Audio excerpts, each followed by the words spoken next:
സ്ത്രീധനം. രചന ഫാത്തിമത്തുൽ സുഹൈല. അവതരണം Shahul Malayil. Editing Faisal C N Noonjeri. ദേവവിലാസത്തിന്റെ ഗേറ്റ് കടന്ന് ഒരു ആംബുലൻസ് അകത്തേക്ക് കയറി. ചെറിയ ചാറ്റൽ മഴ പൊടിയുന്നു. ചില നിയോഗങ്ങൾക്ക് സാക്ഷി പ്രകൃതിയാണെന്ന് പറയാതെ പറയും പോലെ മുറ്റത്തെ ഓരോ പുൽനാമ്പുകൾ പോലും ഇല പൊഴിച്ചുകൊണ്ടിരിക്കുന്നു. തങ്ങൾ ആർത്തലസ് കരയുകയാണെന്ന് കാണിക്കും പോലെ ആംബുലൻസിൽ നിന്ന് വെള്ളപുതച്ച ഒരു ശരീരം ആ കൊച്ചു വീടിൻ്റെ അകത്ത് മുറിയിലേക്ക് കയറ്റി. ചില ആർപ്പുവിളികൾ, ചില കൂട്ടക്കരച്ചിലുകൾ, ഒടുക്കം മറ്റു ചിലരുടെ അടക്കം പറച്ചിലുകൾ. എന്തു പറ്റി പെട്ടെന്ന്? ആത്മഹത്യയാണെന്നാ കേൾക്കുന്നത്. നന്നായിട്ട് പഠിച്ച കുട്ടിയായിരുന്നു. എന്ത് പാവം ചെയ്തിട്ടാ ഈശ്വര അതിനിങ്ങനെ ഒരു വിധി. ആ അച്ഛനും അമ്മയ്ക്ക് ഇതെങ്ങനെ സഹിക്കാൻ കഴിയും? ഒറ്റ മോളായിരുന്നില്ലേ? അങ്ങനെ തുടങ്ങിയ ചില വാക്കുകൾ, മൃതശരീരത്തെ വരെ വേദനിപ്പിക്കുന്ന വചനങ്ങൾ, അവരുടെ സ്വഭാവത്തെ വരെ ആളുകൾ പറഞ്ഞുകൊണ്ടിരിക്കുന്നു. ഇതെല്ലാം കേട്ട് ആ സ്മൃതിയിൽ വെന്തു നീറുന്ന വീട്ടുകാർ. അവരുടെ ശബ്ദവും വേദനയും ഉച്ചത്തിലായി. ആർക്കും തടുക്കാൻ കഴിയാത്ത നിമിഷം, ആർക്കും ഒന്നും പറഞ്ഞ് സമാധാനിപ്പിക്കാൻ കഴിയാത്ത സമയം. വിവാഹം കഴിഞ്ഞിട്ട് 1 വർഷം ആവുന്നുള്ളൂ അത്രേ. ദേ ആ ചെറുക്കൻ്റെ ഇരിപ്പ് കണ്ടിട്ട് എനിക്ക് സഹിക്കാൻ പറ്റുന്നില്ല വനജേ. അടക്കം പറയുന്ന ശബ്ദങ്ങൾക്കിടയിൽ നിന്ന് ഒരു വയസ്സായ സ്ത്രീ കൈ ചൂണ്ടിയ ഭാഗത്തേക്ക് നോക്കിയ മറ്റുള്ളവരുടെ കണ്ണുകൾ നിറഞ്ഞു തുളുമ്പി. തൻ്റെ കാൽമുട്ടിൽ മുഖം ചേർത്ത് വെച്ച് വിതുമ്പി കരയുന്നവൻ്റെ മുഖം. അവൻ്റെ തോളിലൊരുവൻ കൈവച്ചപ്പോൾ അവൻ തല ഉയർത്തി അവനെ നോക്കി. ആ ഒരു നിമിഷം കണ്ടു നിൽക്കുന്ന ഓരോരുത്തരുടെയും ഉള്ളുലഞ്ഞു. അത്രയും സ്നേഹത്തോടെ ജീവിച്ചിരുന്നവർ. അവൻ്റെ പാറിപ്പറന്ന മുടിഴകൾ ഒന്ന് ഒതുക്കുക പോലും ചെയ്യാതെ കരഞ്ഞു വീർത്ത കൺപോളകളുമായി അവൻ തൻ്റെ അരികിൽ വെള്ളപുതച്ച് കിടത്തിയവളെ ഇമവെട്ടാതെ നോക്കി നിന്നു. ചന്ദനത്തിരിയുടെയും കർപ്പൂരത്തിൻ്റെയും മണം അവനെ പൊതിഞ്ഞു പിടിച്ചു. തൻ്റെ അരികിൽ അവിടെ ആത്മാവുള്ളതുപോലെ തോന്നി അവന്. എന്തിനാണ് ഈ കടുങ്കൈ ചെയ്ത്? എന്നെ കൂടെ കൊണ്ടുപോവായിരുന്നില്ലേ? ഞാനും വരില്ലായിരുന്നു നിന്നോടൊപ്പം. നീ ഇല്ലാതെ ഒരു നിമിഷം എനിക്ക് ചിന്തിക്കാനാവോ പെണ്ണെ? അവൻ്റെ ഹൃദയം ആർത്തലച്ച് കരഞ്ഞു. അവൻ്റെ വിരലുകൾ അവളുടെ തണുത്ത കൈകളിൽ പതിച്ചു. ഇപ്പോഴും ചൂടോടെയാണെന്ന് പരാതി പറഞ്ഞവൾ, തൻ്റെ പ്രാണനായി മാറിയവൾ, തൻ്റെ ജീവിതത്തിലെ വെളിച്ചമായിരുന്നവൾ, ഇന്നിതാ തന്നെ ഒരു ശൂന്യതയിലേക്ക് തള്ളിയിട്ടിരിക്കുന്നു. ചുറ്റിലും ആളുകളുണ്ട്, എന്നിട്ടും താൻ ഒറ്റക്കായതുപോലെ. എന്നെ തനിച്ചാക്കി പോയതെന്തേ? ആരൊക്കെയോ എന്തൊക്കെയോ സംസാരിക്കുന്നുണ്ട്. പറയുന്നത് മുഴുവൻ അവളെക്കുറിച്ചാണ്. നീ കേൾക്കുന്നുണ്ടോ മീര? അവൻ്റെ സ്വരമിടറി. മീര ദേവവിലാസത്തിൽ കൈമളിൻ്റെയും കല്യാണിയുടെയും ഏകമകൾ. പാവൊരു റിട്ടയർഡ് അധ്യാപകനാണ് കൈമൾ. അദ്ദേഹത്തിൻ്റെ സ്നേഹനിധിയായ ഒരു പാവം മകൾ. അതാണ് മീര. മീര നന്നായി പഠിക്കുമായിരുന്നു. അതുകൊണ്ട് തന്നെ അവളെ പഠിപ്പിക്കാൻ അദ്ദേഹത്തിന് വലിയ ഉത്സാഹവുമായിരുന്നു. PG കംപ്ലീറ്റ് ചെയ്ത് നിൽക്കുമ്പോഴായിരുന്നു ബാംഗ്ലൂരിൽ ഒരു സ്വകാര്യ കമ്പനിയിൽ ജോലി ചെയ്യുന്ന ദേവാനന്ദിൻ്റെ ആലോചന അവൾക്ക് വരുന്നത്. അത്യധിക ആർഭാടമായി വിവാഹം നടത്തണമെന്ന് കൈമൾ മാഷിന് ആഗ്രഹമുണ്ടെങ്കിലും ഒരു പാവം മാഷിൻ്റെ കയ്യിൽ കൂട്ടിയാൽ കൂടുക വളരെ ചെറിയ തുകയായിരുന്നു. ഇന്നത്തെ വിവാഹ കമ്പോളത്തിൽ സ്ത്രീധനത്തിന് മുൻതൂക്കമുണ്ടെന്ന് അറിയാവുന്ന മാഷും കല്യാണിയും വേവലാതിപ്പെട്ടു. പക്ഷേ തനിക്കൊരു ചില്ലിക്കാശ് സ്ത്രീധനം നൽകരുതെന്ന മീരയുടെ വാശിപ്പുറത്താണ് 1 വർഷം മുമ്പ് വളരെ ലളിതമായ രീതിയിൽ ദേവാനന്ദിന്റെ താലിക്ക് മുമ്പിൽ അവൾ കഴുത്ത് നീട്ടി കൊടുക്കുന്നു. ഇരുവരും പരസ്പരം മത്സരിച്ച് പ്രണയിച്ചു. പക്ഷേ ആ സ്നേഹത്തിന് ഒരു നീർക്കുമിളയുടെ ആയുസ് മാത്രമേ ഉണ്ടായിരുന്നുള്ളൂ. ദേവാനന്ദിന് ഒരു അനിയത്തിയുണ്ട്. അവളും മീരയും ഭയങ്കര സ്നേഹത്തിലായിരുന്നു. പക്ഷെ അവൻ്റെ അമ്മ ലീല തക്കം പാർത്തിരിക്കുന്ന ഒരു ചെന്നായാണെന്ന് അറിയാൻ അവരിരുവരും വൈകിപ്പോയിരുന്നു. ദേവാ, ബോഡി എടുത്താലോ? ആരുടെയോ സ്വരം. അവൻ ഞെട്ടിപ്പിടഞ്ഞ് എഴുന്നേറ്റു. അവളെ തന്നെ നോക്കി നിന്നു. ആ നിമിഷത്തിൽ അവൻ അവളുടെ മുഖം കൈക്കൊമ്പിൽ കോരിയെടുത്തു. എന്തിനാ നീ എന്നോടിങ്ങനെ ചെയ്ത്? ഒരു വാക്ക് പറയാൻ അനുവദിക്കാതെ, എന്നൊന്ന് കാണാൻ പോലും നിൽക്കാതെ എന്തിനാ നീ? അവളുടെ മുഖം മുഴുവൻ ചുംബിച്ചുകൊണ്ട് അവൻ്റെ കണ്ണുനീർ പെയ്തു തുടങ്ങി. പുറത്തെ മഴയും ശക്തി പ്രാപിച്ചു. അവൾ വളർത്തിക്കൊണ്ടിരുന്ന ചിക്കുപൂച്ച മൃതദേഹത്തെ വന്ന് തടവിക്കൊണ്ടിരുന്നു. തൻ്റെ അവസാന കൂടിക്കാഴ്ച. ചലനമില്ലാത്ത തൻ്റെ പാതിയെ അവൻ തന്നിലേക്ക് ചേർത്ത് പിടിച്ചു. അവളുടെ മരവിച്ച ശരീരം അവനെ നോവിച്ചുകൊണ്ടിരുന്നു. ആരെങ്കിലും അവനൊന്ന് പിടിച്ചു മാറ്റ്. അവൻ്റെ കൂട്ടുകാരൻ അഭിലാഷ് വന്ന് അവൻ അവളിൽ നിന്ന് വേർപ്പെടുത്തി. ആർക്കും സഹിക്കാനാവാത്ത വിധം അവൻ നെഞ്ച് പൊട്ടിക്കരഞ്ഞു. അവൻ്റെ വിങ്ങലെ ഏറ്റെടുത്തുകൊണ്ട് ഹൃദയം കുത്തിക്കീറി ചോര പൊടിഞ്ഞു. കണ്ണുകളിൽ തങ്ങി നിൽക്കുന്ന അശ്രുകണങ്ങൾ അവൻ്റെ കവിളിലൂടെ ഒഴുകിയിറങ്ങി. വേണ്ടടാ, കൊണ്ടുപോകണ്ട. അവൾക്ക് തീ പേടിയ. വേണ്ട അബി, അബി അവൾക്ക് പറ്റില്ലടാ, വേദനിക്കും അബി, കൊണ്ടുപോകണ്ടെന്ന് പറയടാ പ്ലീസ്. അവന്റെ ശബ്ദം അപ്പോഴും അബിയുടെ തോളിൽ വീണ് പൊട്ടിക്കരയും ദേവൻ. അവനെ എന്തു പറഞ്ഞ് ആശ്വസിപ്പിക്കണമെന്നറിയാതെ അബി നിന്ന് കുഴങ്ങി. കണ്ടു നിന്നവർ വേദനയോടെ കണ്ണുകൾ മുറുകെ ചിമ്മി. എടാ അബി, അവളെ എന്തിനാണ് ഇത് ചെയ്ത്? അവൾക്കറിയില്ലടാ എന്റെ ജീവൻ അവളിലാണെന്ന്. അവളുടെ പ്രശ്നങ്ങൾ ഞാൻ അറിഞ്ഞില്ല, ഒന്നും എന്നോട് പറഞ്ഞില്ല. അവള് ഞാൻ എന്ത് തെറ്റാണാ ചെയ്ത്? എന്നെ ഇട്ടിട്ട് പോയില്ലേ? എന്നേക്കുമായി ഞാൻ തനിച്ചായില്ലടാ. ഇനി ഞാൻ ആർക്കും എടാ ജീവിക്കേണ്ടത്? പോയപ്പോ അവള് എന്റെ കുഞ്ഞിനെ കൊണ്ടുപോയില്ലേ? ആ വാർത്ത എല്ലാവർക്കും നടുക്കം സൃഷ്ടിക്കുന്ന ഒന്നായിരുന്നു. അവൻ അതും പറഞ്ഞ് കരഞ്ഞുകൊണ്ടിരുന്നു. കുഞ്ഞെന്ന സന്തോഷം അറിഞ്ഞിട്ട് ഒരാഴ്ച പോലും ആയിട്ടില്ല, അപ്പോഴേക്കെന്നെ തനിച്ചാക്കി. അവന്റെ വാക്കുകൾ മുറിഞ്ഞു. അവളെ എടുക്കാനായി ചിലർ വന്നപ്പോൾ ദേവൻ അവരെ തടഞ്ഞു. പാഞ്ഞുകൊണ്ട് അവൻ അകത്ത് അവളുടെ മുറിയിലേക്ക് പോയി. ഭദ്രമായി അവളെ സൂക്ഷിച്ച ചെപ്പിൽ നിന്നും ഒരു നുള്ളു കുങ്കുമം എടുത്തുകൊണ്ടവൻ അവളുടെ സീമന്തരേഖയെ ചുവപ്പിച്ചു. സുമംഗലി തന്നെയാണ് മീര നീ. സുമംഗലിയായി മരിക്കണമെന്ന നിന്റെ ആഗ്രഹം നിറവേറിയിരിക്കുന്നു. തണുത്ത മണ്ണിന്റെ ഗന്ധവും പേറി നീ വീണ്ടും ജീവിക്കും. അവിടെ ഒറ്റപ്പെട്ടു പോകുന്നു ഞാൻ തന്നെയാ. അവന്റെ അതിലൊരിക്കൽ കൂടി അവിടെ നെറുകയിൽ തൊട്ടു. അന്ത്യചുംബനം.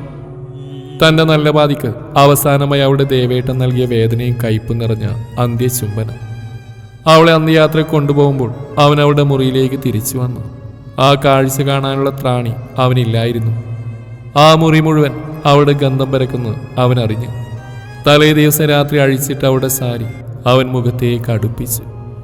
ചെമ്പകത്തിന്റെ ഗന്ധം, നിന്റെ വിയർപ്പിന് പോലും ചെമ്പകത്തിന്റെ മണമാണെന്ന് പറഞ്ഞ് അവളെ എത്ര വട്ടു പിടിപ്പിച്ചിരിക്കുന്നു. അവന്റെ കണ്ണുകൾ നിറഞ്ഞ് ധാരധാരയായി ഒഴുകി. മിഴിനീർത്തുള്ളികൾ അവളുടെ സാരിയെ സ്പർശിച്ചു. ആ വേദനയിലും അവന്റെ ചുണ്ടുകൾ ചിരിക്കാൻ ശ്രമിച്ചു. വിഫലമായി പോയെന്ന് മാത്രം. കഴിയുന്നില്ല ദേവേട്ട, എനിക്ക് ഇപ്പം എത്രയോ തവണയായി അമ്മ എന്നെ സ്ത്രീധനത്തിൻ്റെ പേരിൽ വഴക്ക് പറയുന്നു. എന്നെ കാണാൻ വന്നപ്പോഴേ ഞാൻ പറഞ്ഞല്ലേ എൻ്റെ അച്ഛൻ്റെ കയ്യിലൊന്നുമില്ലെന്ന്. എന്നെ ഇത്രയും പഠിപ്പിച്ചിട്ടില്ലേ ദേവേട്ട? അവളുടെ വേദനയോടെയുള്ള സ്വരം അവൻ്റെ കാതിൽ അലയടിച്ച്. അവൻ്റെ അമ്മ ലീലയുടെ ആ മുഖം അവനൊരിക്കലും കണ്ടിട്ടില്ല. വിവാഹം കഴിഞ്ഞ് തിരിച്ച് ബാംഗ്ലൂരിൽ പോയതിനു ശേഷം തുടങ്ങി ലീല അവരുടെ തനി സ്വഭാവം കാണിക്കാൻ. ചിലപ്പോഴൊക്കെ അതവളെ വല്ലാതെ നോവിക്കും. എൻ്റെ മകനെ വശീകരിച്ചെടുത്ത് ഒരിറ്റ് സ്വർണ്ണം പോലില്ലാതെ കയറി വന്ന ദരിദ്രവാസി. അതിനെങ്ങനെയാ? എൻ്റെ മോൻ ഇവിടെ താളത്തിൽ തുള്ളുന്ന പാവയല്ലേ? വിവാഹം കഴിഞ്ഞല്ലോ, ഇനി സുഖിച്ച് ജീവിക്കാലോ. ചില നേരങ്ങളിൽ അവൾ തനിച്ചിരുന്ന് കരയും. ഒരിക്കൽ പോലും ഒരു പരാതിയോ പരിഭവമോ അവനോട് പറയാൻ മീര നിൽക്കാറില്ല. കാരണം ലീവിന് വരുന്ന ദേവന്റെ മുമ്പിൽ അമ്മ ലീല മരുമകളെ സ്നേഹിച്ചു കൊല്ലുന്ന അമ്മായിയമ്മയാണ്. അതുകൊണ്ട് തന്നെ അവനൊരു സംശയവും തോന്നിയിരുന്നില്ല. അങ്ങനെ ഇരിക്കും ഒരു ദിവസം മീര അടുക്കളയിൽ നിന്ന് തലയിറങ്ങി വീണു. ഹോസ്പിറ്റലിൽ കൊണ്ടുപോയപ്പോഴാണ് അറിഞ്ഞത് അവളൊരു അമ്മയാവാൻ പോകുന്നതെന്ന സത്യം. ലീല പുറമേ സന്തോഷം കാണിച്ചെങ്കിലും ഉള്ളിൽ നിറയെ ദേഷ്യമായിരുന്നു. സന്തോഷത്തോടെ ദേവനെ വിളിച്ചറിയിക്കുന്ന അവളെ ലീല പല്ലിയരിച്ച് നോക്കി. പിന്നീട് വീട്ടിലെത്തിയപ്പോൾ അവരവളെ തടഞ്ഞു നിർത്തി തുറിച്ചു നോക്കി. ഓ, ഇനി തമ്പുരാട്ടിക്ക് സുഖമായിട്ട് ജീവിക്കാലോ അല്ലേ? ഈ പേരും പറഞ്ഞ് ഇനി എന്റെ വായ അടപ്പിക്കാം. എന്താ ബുദ്ധി? കല്യാണം കഴിഞ്ഞ ഒരു വർഷമായില്ല, അതിനു മുമ്പ് അവള് ഗർഭിണിയായിരിക്കുന്നു. ഇനി ഇതെന്റെ മകന്റെ തന്നെയാണോടി? അമ്മേ! അവരുടെ മൂർച്ചയുള്ള വാക്കുകളും കത്തുന്ന നോട്ടവും അവളുടെ നെഞ്ചി വിങ്ങി. എന്താടി അലർന്ന്? നിന്നെ പോലെ ആണുങ്ങളെ മയക്കാൻ കഴിവുള്ളവൾക്ക് ഇതിനൊക്കെയാണോ പാട്? പാവ എന്റെ മോനെ എന്ത് വിശ്വസിച്ചാ നിന്റെ കൂടെ ജീവിക്കണ്ടേ? നീ ഓർത്തു വെച്ചോ, നിനക്കിനി ഇവിടെ അധികം ആയുസില്ല. എന്റെ മകന്റെ ജീവിതത്തിൽ നിന്ന് നിന്നെ ഞാൻ തുടച്ചു നീക്കും. എന്നിട്ട് നല്ലോണം സ്ത്രീധനം കിട്ടുന്ന പെണ്ണിനെ കൊണ്ട് അവനെ ഞാൻ കെട്ടിക്കും. അതിന് ലീലക്കാരനെയും സമ്മതം വേണ്ട. എന്തിന്? നിന്റെ ദേവേട്ടന്റെ പോലും. അവരുടെ ക്രൂരമായ വാക്കുകൾ അവളുടെ ഹൃദയത്തെ മുറിച്ചു. അത്രമേൽ വേദനയോടെ തന്റെ മുറിയിലേക്ക് നടക്കുമ്പോഴും മീരയുടെ കണ്ണുകൾ നിറഞ്ഞൊലിച്ചു. ചുണ്ടുകൾ വീതുമ്പിപ്പോയി. അപ്പോഴും കേട്ടു അമ്മയുടെ ശാപവാക്കുകൾ. മീരയുടെ സ്ത്രീത്വത്തെ ചോദ്യം ചെയ്യുന്ന ലീലയുടെ വൃത്തികെട്ട മനസ്സും ചിന്താഗതിയും. ദേവൻ വളരെ സന്തോഷത്തിലായിരുന്നു. അവരുടെ ജീവിതത്തിലേക്ക് വളരെ അപ്രതീക്ഷിതമായി കടന്നുവരുന്ന അതിഥിക്ക് വേണ്ടിയുള്ള കാത്തിരിപ്പ് അവനും തുടങ്ങിയിരുന്നു. ഈ സന്തോഷ വാർത്ത അറിഞ്ഞിട്ട് ഒരാഴ്ചയായി. നാളെ മീരയുടെ അടുത്തേക്ക് പോകാനുള്ള തയ്യാറെടുപ്പിലായിരുന്നു അവൻ. അവൻ്റെ ഹൃദയം നിറഞ്ഞ പുൻസിരി അവൻ്റെ അത്തരത്തിലും വിരിഞ്ഞു. വീട്ടിലേക്ക് വിളിക്കട്ടെ എന്ന് കരുതി ഫോൺ എടുത്ത് അവനെ ലീല ഇങ്ങോട്ട് വിളിച്ചു. ഹലോ, മീര അവളുടെ വീട്ടിലേക്ക് പോയി. എന്നോടൊരു വാക്ക് പോലും പറഞ്ഞിട്ടില്ല. ഇനി അവൾ ഇങ്ങോട്ട് വരില്ല ദേവാ എന്നും പറഞ്ഞ് ദേഷ്യത്തോടെ ഫോൺ വെച്ചപ്പോൾ ദേവനൊന്നും നടുങ്ങി. അവൻ മീരയ്ക്ക് ഫോൺ വിളിച്ചെങ്കിലും അവൾ എടുത്തിരുന്നില്ല. ഉടനെ അവൻ വാട്സാപ്പ് തുറന്ന് അവൾക്ക് മെസ്സേജ് അയച്ചു. എന്തു പറ്റി മോളെ നിനക്ക്? എന്തിനാ അമ്മയോട് പറയാ വീട്ടിലേക്ക് പോയത്? അമ്മ നല്ല ദേഷ്യത്തിലാട്ടോ. എങ്കിലും സാരമില്ല. പോയ സ്ഥിതിക്ക് അമ്മയുടെ അച്ഛനെ കൂടെ താമസിച്ചിട്ട് പോയാൽ മതി വീട്ടിലേക്ക്. അവൻ്റെ മെസ്സേജ് അവൾ വായിച്ചിട്ടും തിരിച്ചൊരു റിപ്ലൈയും കൊടുത്തില്ല. മീര, എന്തു പറ്റി നിനക്ക്? എൻ്റെ കുഞ്ഞാവ് നിന്നെ വിഷമിപ്പിക്കുന്നുണ്ടോ? അവൻ്റെ വാക്കുകൾ അവളെ വേദനിപ്പിച്ചുകൊണ്ടിരുന്നു. അവളൊരു വോയിസ് മെസ്സേജ് അവൻ അയച്ചു. 5 മിനിറ്റ് ദൈർഘ്യമുള്ള ഒരു ഓഡിയോ ക്ലിപ്പ്. ദേവനത് ആകാംക്ഷാപൂർവ്വം ഡൗൺലോഡ് ചെയ്ത് കേട്ടു. അവൻ്റെ സകല നാഡീഞരമ്പുകളും തളർന്നു പോയിരുന്നു. ലീലയുടെ അതിക്രൂരമായ വാക്കുകൾ, സ്ത്രീധനം തന്നില്ലെന്നും പറഞ്ഞ് അവൻ്റെ അമ്മ പറഞ്ഞ വാക്കുകൾ അവനെ തകർത്ത് കളഞ്ഞിരുന്നു. ഈയിടെയായി മീര പറഞ്ഞ കാര്യങ്ങളൊന്നും അവൻ ശ്രദ്ധിച്ചിരുന്നില്ല. അവന് തൻ്റെ അമ്മയെ അത്രത്തോളം വിശ്വാസമായിരുന്നു. അവനെന്തോ ചിന്തിച്ച് പേടിയോടെ മീരയെ ഡയൽ ചെയ്തുകൊണ്ടിരുന്നു. പക്ഷേ ഫോൺ സ്വിച്ച് ഓഫ് ആയിരുന്നു. അവൻ അപ്പോൾ തന്നെ ബാഗ് പാക്ക് ചെയ്ത് അവളുടെ വീട്ടിലേക്ക് യാത്ര തിരിച്ചു. പക്ഷേ വീട്ടിലെത്തിയ പാടെ അവൻ അറിഞ്ഞ വാർത്ത മീര ഈ ലോകത്തോട് വിട പറഞ്ഞു എന്നാണ്. മരവിച്ച അവസ്ഥയിലായിരുന്നു കുറച്ച് സമയം. അവൻ ഇത്രയും നാളുകൊണ്ട് കെട്ടിയുണ്ടാക്കിയ അവൻ്റെ സ്വപ്നങ്ങൾ ചിറകുടിഞ്ഞ പോലെ. ജനിക്കാനിരിക്കുന്ന തൻ്റെ കുഞ്ഞിനെക്കുറിച്ച്, മീരയെ ജോലിക്ക് വിടുന്നതിനെക്കുറിച്ച്, അതിലേറെ അവളെ തൻ്റെ കൂടെ ബാംഗ്ലൂരിലേക്ക് കൊണ്ടുപോകുന്നതിനെക്കുറിച്ച്, അങ്ങനെ ഒത്തിരിയേറെ കാര്യങ്ങൾ പറയാൻ ഓടി വന്ന അവൻ കണ്ട കാഴ്ച, തണുത്തു മരവിച്ച അവളുടെ ശരീരം, തൻ്റെ മീരയുടെ ചെമ്പകത്തിൻ്റെ മണമുള്ള ശരീരം. അവൻ്റെ ഓർമ്മയിൽ അവളോടൊപ്പം ചിലവഴിച്ച നിമിഷം കടന്നു വന്നു. ചിലപ്പോൾ അവൻ ചിരിച്ചു, ചിലപ്പോൾ കരഞ്ഞു. ചില സമയത്ത് മുറിയിലെ വസ്തുക്കൾ എറിഞ്ഞുടച്ചു. മീരയുടെ വിയോഗം ഇത്രമേൽ അവനെ തളർത്തിക്കളഞ്ഞു. ഒരു ഭ്രാന്തിനെ പോലെ അവൻ അലറി വിളിച്ചു. കാറ്റിലാടുന്ന ജനൽപ്പാളികൾ ദേഷ്യത്തോട് അടക്കാൻ പോയ ദേവൻ കാണുന്നു. മീര സൂക്ഷിച്ച മഞ്ചാടിമണികൾക്കിടയിൽ ഒരു വെള്ളക്കടലാസ്. അവനത് നോക്കി. മീരയുടെ അവസാന വാക്കുകൾ. അവളുടെ കൈപ്പട പതിഞ്ഞ പേപ്പർ അവൻ നെഞ്ചോട് ചേർത്തു പിടിച്ചു. അവൻ്റെ മിഴിനീർത്തുള്ളികൾ കടലാസിനെ നനച്ചു. അവൻ്റെ നാവ് ആ വാക്കുകളിലൂടെ ചലിച്ചു. ഏട്ടനറിയും ഞാൻ ഏട്ടൻ എത്രമാത്രം സ്നേഹിച്ചിട്ടുണ്ടെന്ന്. എൻ്റെ ജീവനായിട്ട് ദേവേട്ടൻ. സ്നേഹിച്ച് കൊതി തീരാതെ പോയി മീര. കളങ്കം നിറഞ്ഞിരിക്കുന്ന ഈ ലോകത്ത് ജീവിക്കാൻ എനിക്ക് പേടിയാ ദേവേട്ട. എനിക്ക് വയ്യ തനിച്ച്. നമ്മുടെ കുഞ്ഞായേട്ട ഇത്. അമ്മ പറഞ്ഞു കേട്ടില്ലേ ഇത് മറ്റാരുടെയോ ആണെന്ന്. ഇതെല്ലാം ഏട്ടനോട് പറഞ്ഞ് എന്നെ ഉപേക്ഷിക്കുമെന്ന്. സ്ത്രീധനം കൊടുത്തില്ലത്ര എൻ്റെ അച്ഛൻ. കുഞ്ഞുള്ളത് എൻ്റെ അടവാണെന്ന്. എനിക്ക് വല്ലാതെ വേദനിക്കുന്നു ദേവേട്ട. സഹിക്കാൻ പറ്റുന്നില്ല. അമ്മ എന്തിനാ എന്നോട് ഇങ്ങനെ? എന്നെ ഇഷ്ടമില്ല വെച്ചാൽ എന്നെ വേണ്ടാന്ന് വെച്ചോട്ടെ. എനിക്ക് സങ്കടമൊന്നുമില്ല. ഏട്ടൻ എന്നെ വേണ്ടാന്ന് തോന്നുന്ന അടുത്ത നിമിഷത്തിൽ എൻ്റെ ജീവൻ ഞാൻ ഇല്ലാതാക്കും. എനിക്ക് പറ്റില്ല ഏട്ടനില്ലാതെ. മറ്റൊരാളുടെ ആവുന്ന കാണാനൊന്നും മീരയ്ക്ക് കഴിയില്ല. ഞാനൊരു പൊട്ടി പെണ്ണല്ലേ. എൻ്റെ അച്ഛയ്ക്കും അമ്മയ്ക്കും ഞാനില്ലാതെ ആരാ ഉള്ളത്? എന്നിട്ട് ഞാൻ ചിന്തിക്കുന്ന പ്രവർത്തിക്കുന്ന ഒക്കെ നിങ്ങൾക്ക് വേണ്ടിയാ. ഈ മീരയെന്നോ നിങ്ങളിൽ അടിമപ്പെട്ട് കഴിഞ്ഞിരിക്കുന്നു. പക്ഷെ സാരമില്ല. എന്നാലും ഈ ലോകം വിട്ട് പോവേണ്ടവൾ തന്നെയാണ് ഞാൻ. അതെൻ്റെ ദേവേട്ടൻ്റെ സുമംഗലിയായിട്ടാണെങ്കിൽ അതിലൊരു സന്തോഷം മറ്റൊന്നും എനിക്കില്ല. ഏട്ടൻ അണിയിച്ച ഈ താലില്ലാതെ ഒരു നിമിഷം പോലും എനിക്ക് ജീവിക്കാൻ കഴിയില്ല. അതില്ലെന്ന് ചിന്തിക്കാൻ പോലും പറ്റില്ല. എന്നെപ്പോലെ എത്രയോ പേരുണ്ടാവും ദേവേട്ട ഈ സമൂഹത്തിൽ. ഒന്നും മിണ്ടാൻ പോലും കഴിയാതെ സ്വന്തം ജീവിതം ഒരുക്കി തീർക്കുന്നവർ. അവർക്ക് എന്ത് തെറ്റാ ചെയ്ത്? അവരുടെ കയ്യിൽ പൈസ ഇല്ലെന്നതിൻ്റെ പേരിൽ എന്തിനാ ആളുകളിങ്ങനെ അവരെ തരം താഴ്ത്തി സംസാരിക്കുന്നത്? സത്യത്തിൽ ഓരോ മാതാപിതാക്കളുടെയും പ്രതീക്ഷയല്ലേ അവരുടെ പെൺമക്കൾ. എന്നിട്ട് അവർ വിവാഹം കഴിപ്പിച്ചയക്കാൻ അവർ പെടാപ്പാട് പെടുക. കഴുകന്മാരുടെ കണ്ണിൽ പെടാതെ പൊതിഞ്ഞു പിടിച്ച് സംരക്ഷിക്കുന്ന മാതാപിതാക്കളുടെ വിളക്ക എന്നെപ്പോലെ ഓരോ പെൺമക്കളും. അതേ മാതാപിതാക്കൾക്ക് വേദനിക്കുമെന്ന് കരുതിയ 1000 തവണ നിങ്ങളുടെ അമ്മേനെ വിലപേശിയിട്ടും ഞാൻ മിണ്ടാതെ നിന്ന്. യഥാർത്ഥത്തിൽ എന്തൊരു വിചിത്രകരമാണ് ഈ അവസ്ഥ. എന്താണ് നിങ്ങളുടെ അമ്മേനെ മനസ്സിലാകാതെ പോയത്? എൻ്റെ അച്ഛൻ സ്ത്രീധനം മാത്രമേ നൽകാതിരുന്നിട്ടുള്ളൂ. പകരം പഠിപ്പിച്ചു. എനിക്ക് ജീവിതകാലം മുഴുവൻ വേണ്ടി വരുന്ന വിദ്യ കരസ്ഥമാക്കി തന്നിട്ടുണ്ട്. അതാർക്കും വേണ്ട. അമ്മ പറഞ്ഞ ആർക്ക് വേണമെങ്കിലും എപ്പോൾ വേണമെങ്കിലും പഠിക്കാന്ന. അതിൻ്റെ ബുദ്ധിമുട്ട് പഠിക്കുന്നവർക്ക് മാത്രമേ അറിയുള്ളൂ. വിദ്യ ഒരു ധനം തന്നെയാണ്. എളുപ്പത്തിൽ ആർക്കും കിട്ടാത്ത ധനം. ഞാനൊരു പാവായിരുന്നു ദേവേട്ട. എന്നെപ്പോലെ ഏട്ടനെ സ്നേഹിക്കാൻ മറ്റാർക്കും കഴിയില്ല. എന്തൊക്കെയാ പറയുന്നുണ്ടല്ലേ ഞാൻ. വേദനയിൽ കുതിർന്നൊരു ചിരി അവൾ തനിക്ക് സമ്മാനിച്ച പോലെ തോന്നി ദേവന്. അവൻ കണ്ണുകൾ ഇറുകെ പൂട്ടി. സോറി എന്ന് മാത്രമേ എനിക്ക് എൻ്റെ ഏട്ടനോട് പറയാനാവൂ. ഞാൻ പോവുക ഒത്തിരി ദൂരേക്ക്, കള്ളമോ ചതിയോ ഒന്നും ഇല്ലാത്ത ലോകത്തേക്ക്. ഇതൊന്നും എൻ്റെ അമ്മയ്ക്കും അച്ഛനും അറിയില്ല കേട്ടോ. ഞാനില്ലാതെയായ അവർ തകർന്നു പോകും. ദേവേട്ടനെ അവരെ ആശ്വസിപ്പിക്കണം. എനിക്ക് ആരോടും ദേഷ്യമോ സങ്കടമോ പിണക്കോ ഒന്നുമില്ല കേട്ടോ. ജീവിക്കാൻ ധൈര്യമില്ലാത്തതുകൊണ്ട് മാത്രം മരണത്തെ ക്ഷണിച്ചു വരുത്തുന്നു, അത്രമാത്രം. ഏട്ടൻ വേറെ വിവാഹം കഴിച്ച് സന്തോഷത്തോടെ ജീവിക്കണം. അമ്മ പറയുന്ന പോലെ നല്ല സ്ത്രീധനൊക്കെ കിട്ടുന്ന പെണ്ണിന്. അവള് വെറുതെ ചിരിച്ചുവോ. അവന്റെ കണ്ണുകൾ ചുറ്റിലും പരതി. നെഞ്ചിരിപ്പ് ഉയർന്നു, ഹൃദയതാളം മുറുകി. അവനിൽ വല്ലാത്തൊരു വേദന തങ്ങി നിന്നു. ഏട്ടൻ എന്നെ മറന്ന് ജീവിക്കണം, പക്ഷെ ഞാൻ മറക്കില്ല കേട്ടോ. എൻ്റെ ആത്മാവ് എപ്പോഴും ഇന്നും ഏട്ടനോടൊപ്പം ഉണ്ടാവും. ദേവേട്ടൻ്റെ സ്വന്തം മീര. അവളുടെ കൈപ്പടയിൽ അവൻ്റെ വിരലുകൾ വേഗത്തിൽ ചലിച്ചു. കാറ്റുപോലെ അവൻ പുറത്തേക്ക് പോയി. അവളെ അടക്കം ചെയ്ത മൺകൂനക്ക് മുമ്പിൽ പോയി നിന്നു.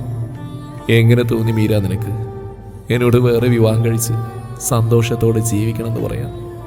എൻ്റെ ഹൃദയവും പ്രണയവും ജീവിതവും ജീവനും എല്ലാം നീ ആയിരുന്നില്ലേ? നീ ഇല്ലാത്ത ഈ ലോകത്ത് ഞാൻ ജീവിക്കുന്ന എനിക്ക് തോന്നുന്നുണ്ടോ? തോൽപ്പിച്ച് കളഞ്ഞു നീ എന്നെ. അമ്മയോട് നീ എന്ന മരുമകളെ വേണ്ടെങ്കിൽ ഞാനെന്ന മകനെയും മറന്നേക്കെന്നും പറഞ്ഞ് എൻ്റെ അടുത്തേക്ക് കൂട്ടിക്കൊണ്ടു പോകാനല്ലേടി ഞാൻ വന്നത്. എന്നെ ഒന്ന് കാണാൻ, എന്നോടൊന്ന് മിണ്ട. നിനക്ക് തോന്നിയില്ലല്ലോ നിന്റെ തെറ്റിദ്ധാരണ കൊണ്ട് നമുക്ക് നഷ്ടപ്പെട്ട് നമ്മുടെ ജീവിതം മോളെ. അവൻ മണ്ണിലേക്ക് അവൾ ചേർത്ത് വെച്ച് കരഞ്ഞുകൊണ്ടിരുന്നു. ഇരുട്ട് വ്യാപിച്ചു. അവിടെ നിന്ന് അവൻ തിരിച്ചു വന്നില്ല. അവൻ്റെ ലോകത്ത് അവളുടെ ഓർമ്മകൾ മാത്രമായിരുന്നു. തൻ്റെ താലിക്ക് അവകാശിയായി, തൻ്റെ പ്രണയത്തിൻ്റെ പാത്രമായ തൻ്റെ മീരയ്ക്ക് അവൻ കാവലിരുന്നു. പേടിക്കും, എൻ്റെ മോള് പേടിക്കും. അവൾക്ക് ഇരുട്ട് പേടിയാ. അവൻ്റെ പതിഞ്ഞ ശബ്ദം അവൻ്റെ ചുണ്ടുകൾ മണ്ണിനെ സ്പർശിച്ചു. മോനെ ദേവാ. അവളുടെ അച്ഛൻ്റെ വിറങ്ങലിച്ച ശബ്ദം കേട്ട് അവൻ തിരിഞ്ഞു നോക്കി. സാരി തലപ്പുകൊണ്ട് വാപൊത്തി. അവളുടെ അമ്മ കല്യാണിയും കൂടെ ഉണ്ടായിരുന്നു. ശബ്ദിക്കല്ലേ, എന്റെ മീര ഉറങ്ങട്ടെ. ഒന്നും അറിയാതെ, ആരുടെ ശല്യമില്ലാതെ അവൾ ഉറങ്ങട്ടെ. പ്രകൃതി തന്റെ വിഷമം മഴയായി വർഷിച്ചു. അപ്പോഴും ആ കൊച്ചു വീടിന്റെ അരികിൽ ഒരിക്കൽ മീര നട്ടുപിടിപ്പിച്ച ചെമ്പകം കാറ്റിൽ ആടുന്നുണ്ടായിരുന്നു. ചെമ്പകത്തിന്റെ സുഗന്ധം അവന്റെ നാസികയിൽ എത്തി നിന്നപ്പോൾ പോലും അവന്റെ നാവ് ഉരുവിട്ടുകൊണ്ടിരുന്നു മീര എന്ന് മാത്രമായിരുന്നു. ഇതെല്ലാം കണ്ടെന്ന പോലെ പുറത്ത് തെളിഞ്ഞ മാനത്ത് മേഘങ്ങൾക്കിടയിൽ ഒളിഞ്ഞിരിക്കുന്ന ഒരു കുഞ്ഞു നക്ഷത്രം കണ്ണു ചിമ്മി. വേദനയിൽ കുതിർന്ന ഒരു പുഞ്ചിരി സമ്മാനിച്ച നക്ഷത്രം അവളായിരുന്നു.